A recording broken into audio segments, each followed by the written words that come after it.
7वां अध्याय। जिसको आप सर्वश्रेष्ठ योगी मानते हैं वैसे भी बन सकता हूँ क्या? जरूर बन सकता है। भगवान बोले, हे पार्थ, तू मेरे में ही आसक्त मन वाला और मेरा ही आश्रय लेकर मेरा भजन करते हुए निसंदेह मेरे समग्र रूप को जान जाएगा। तू जिस प्रकार मेरे समग्र रूप को जानेगा वह मेरे से सुन। उस समग्र रूप को जानने के लिए मैं तुझे विज्ञान सहित ज्ञान संपूर्णता से कहूँगा, जिसको जानकर फिर तेरे लिए इस मनुष्य लोक में कुछ भी जानना बाकी नहीं रहेगा। जब ऐसी बात है तो फिर सब मनुष्य आपके समग्र रूप को क्यों नहीं जान लेते भगवान? इधर स्वतः प्रकृति बहुत कम मनुष्यों की है। हजारों में से कोई एक मनुष्य अपने कल्याण के लिए यत्न करता है। उस यत्न करने वाले सिद्धों में भी कोई एक ही मेरे समग्र रूप को तत्व से जानता है। हे माँ भाव, पृथ्वी, जल, तेज, वायु, आकाश, मन, बुद्धि और अहंकार, इन 8 प्रकार के भेदों वाली मेरी अपरा प्रकृति है। इससे सर्वथा भिन्न मेरी जीव रूपा परा प्रकृति है, जिसने इस संसार को धारण कर रखा है। इन अपरा और परा दोनों प्रकृतियों के संयोग से ही संपूर्ण प्राणी उत्पन्न होते हैं। इनका भी मूल कारण कौन है भगवान?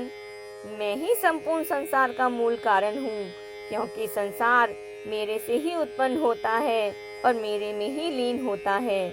हे धनंजय, मेरे सिवाय इस संसार का दूसरा कोई किंचन मात्र भी कारण नहीं है।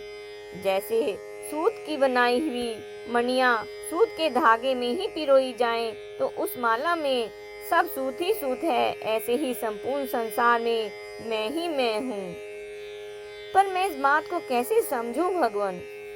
हे कुंती नंदन, जल में रस मैं हूँ, सूर्य और चंद्रमा में प्रभा मैं हूँ, संपूर्ण वेदों में प्रणव मैं हूँ, आकाश में शब्द मैं हूँ, मनुष्यों में पुरुषार्थ मैं हूँ, पृथ्वी में पवित्र गंध मैं हूँ, अग्नि में तेज मैं हूँ, संपूर्ण प्राणियों में जीवनी शक्ति मैं हूँ और तपस्वियों का तप मैं हूँ। हे पार्थ, संपूर्ण प्राणियों का अनादि बीज मुझे ही जान। बुद्धिमानों की बुद्धि और तेजस्वी पुरुषों का तेज मैं हूँ। हे भरतवंशियों में श्रेष्ठ अर्जुन, बलवानों में कामना और आसक्ति से रहित बल मैं हूँ। मनुष्यों में धर्म से युक्त काम मैं हूँ। और तो क्या कहूँ, जितने भी सात्विक, राजस और तामस भाव हैं वे सब मेरे से ही होते हैं, ऐसा समझ। परंतु मैं उनमें और वे मेरे में नहीं हैं, अर्थात मैं उनसे सर्वथा अतीत निर्लिप्त हूँ। यदि ऐसी बात है तो सब लोग आपको ऐसा क्यों नहीं जानते भगवान? वे सत्व, रज और तम इन तीनों गुणों से मोहित रहते हैं, अर्थात संसार में ही रचे पचे रहते हैं। इसलिए वे इन तीनों गुणों से अतीत और अविनाशी मेरे को नहीं जानते। तो फिर आपको कौन जानते हैं भगवान? मेरी इस तीनों गुणों वाली माया को पार करना बड़ा ही कठिन है। जो इस माया से विमुख होकर केवल मेरे ही शरण हो जाते हैं, वे मेरी कृपा से इस माया को तर जाते हैं, अर्थात मेरे को जान जाते हैं। जब ऐसी ही बात है तो फिर सब आपके शरण क्यों नहीं होते भगवान? जो आसुर भाव का आश्रय लेने वाले हैं और माया से जिनका ज्ञान ढका हुआ है, ऐसे मनुष्यों में महान नीच तथा पाप कर्म करने वाले मूढ़ मनुष्य मेरे शरण नहीं होते। तो फिर आपके शरण कौन होते हैं भगवान?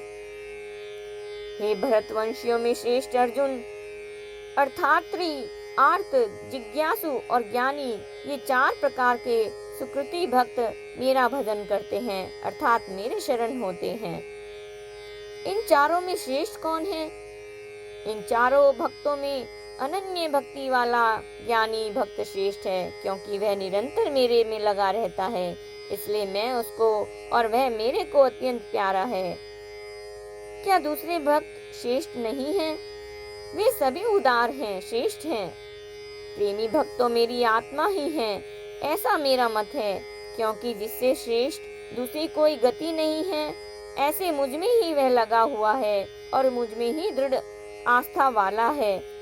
तात्पर्य है कि अर्थार्थी में धन की भी इच्छा है, आर्त में दुख दूर करने की भी इच्छा है और जिज्ञासु में तत्व को जानने की भी इच्छा है, परंतु ज्ञानी में तो किसी भी तरह की कोई इच्छा नहीं है। ज्ञानी अर्थात प्रेमी भक्त की इतनी महिमा क्यों है भगवान? बहुत जन्मों के अंतिम इस मनुष्य जन्म में मेरे शरण होकर सब कुछ वासुदेव ही है, ऐसा ज्ञानवान महात्मा संसार में अत्यंत दुर्लभ है। तरह तरह की कामनाओं के कारण जिनका सब कुछ वासुदेव ही है, यह ज्ञान ढक गया है, ऐसे वे अपने स्वभाव के परवश हुए मनुष्य मेरे शरण न होकर कामना पूर्ति के लिए अनेक उपायों और नियमों को धारण करते हुए दूसरे देवताओं के शरण हो जाते हैं, अर्थात उन देवताओं की उपासना में लग जाते हैं। उनको आप अपनी तरफ क्यों नहीं खींच लेते भगवान? मैं मनुष्यों की दी हुई स्वतंत्रता को छीनता नहीं हूँ, प्रत्युत जो मनुष्य श्रद्धा पूर्वक जिस जिस देवता का पूजन करता है, उस देवता के प्रति मैं उसकी श्रद्धा को दृढ़ कर देता हूँ और वह उसी श्रद्धा से युक्त होकर सकाम भाव से उस देवता की उपासना करता है। परंतु भैया, एक विचित्र बात यह है कि उनको उस उपासना से जो फल मिलता है वह मेरे द्वारा विधान किया हुआ ही मिलता है, पर सकाम भाव पूर्वक देवताओं की उपासना करने के कारण उन अल्प बुद्धि वाले मनुष्य को अंत वाला अर्थात उत्पन्न और नष्ट होने वाला फल ही मिलता है, मैं नहीं मिलता।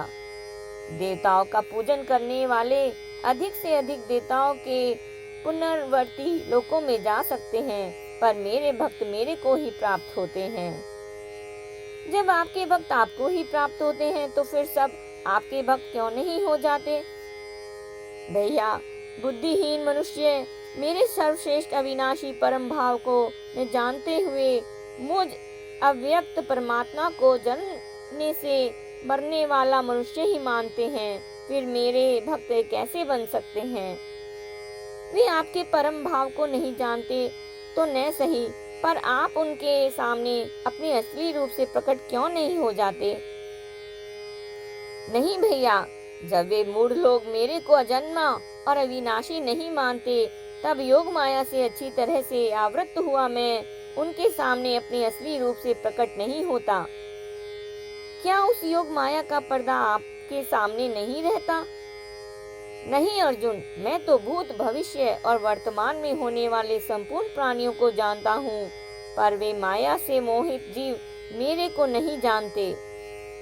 आपको न जानने में मुख्य कारण क्या है भगवान? हे भरतवंशी अर्जुन, मुझे न जानने में मुख्य कारण है राग और द्वेष से उत्पन्न होने वाला द्वंद्व मोह। हे परम तप, इसी द्वंद्व मोह से मोहित संपूर्ण प्राणी संसार में जन्म मरण को प्राप्त होते रहते हैं। तो क्या सभी द्वंद्व मोह से मोहित रहते हैं? नहीं, जिन पुण्य कर्मा मनुष्यों के पाप नष्ट हो गए हैं, वे द्वंद्व मोह से रहित हो जाते हैं और दृढ़ व्रती होकर मेरे भजन में लग जाते हैं। दृढ़ व्रती होकर आपके भजन में लग जाने से क्या होता है भगवान? जो जरा मरण आदि दुखों से मुक्ति पाने के लिए केवल मेरा ही आश्रय लेकर यत्न करते हैं, वे उस ब्रह्म को, संपूर्ण अध्यात्म को और संपूर्ण कर्मों को जान जाते हैं तथा वे अधिभूत, अधिदैव और अधियज्ञ के सहित मेरे को अर्थात मेरे समग्र रूप को जान जाते हैं। इतना ही नहीं, वे अनन्य भक्त अंतकाल में मेरे को ही प्राप्त होते हैं।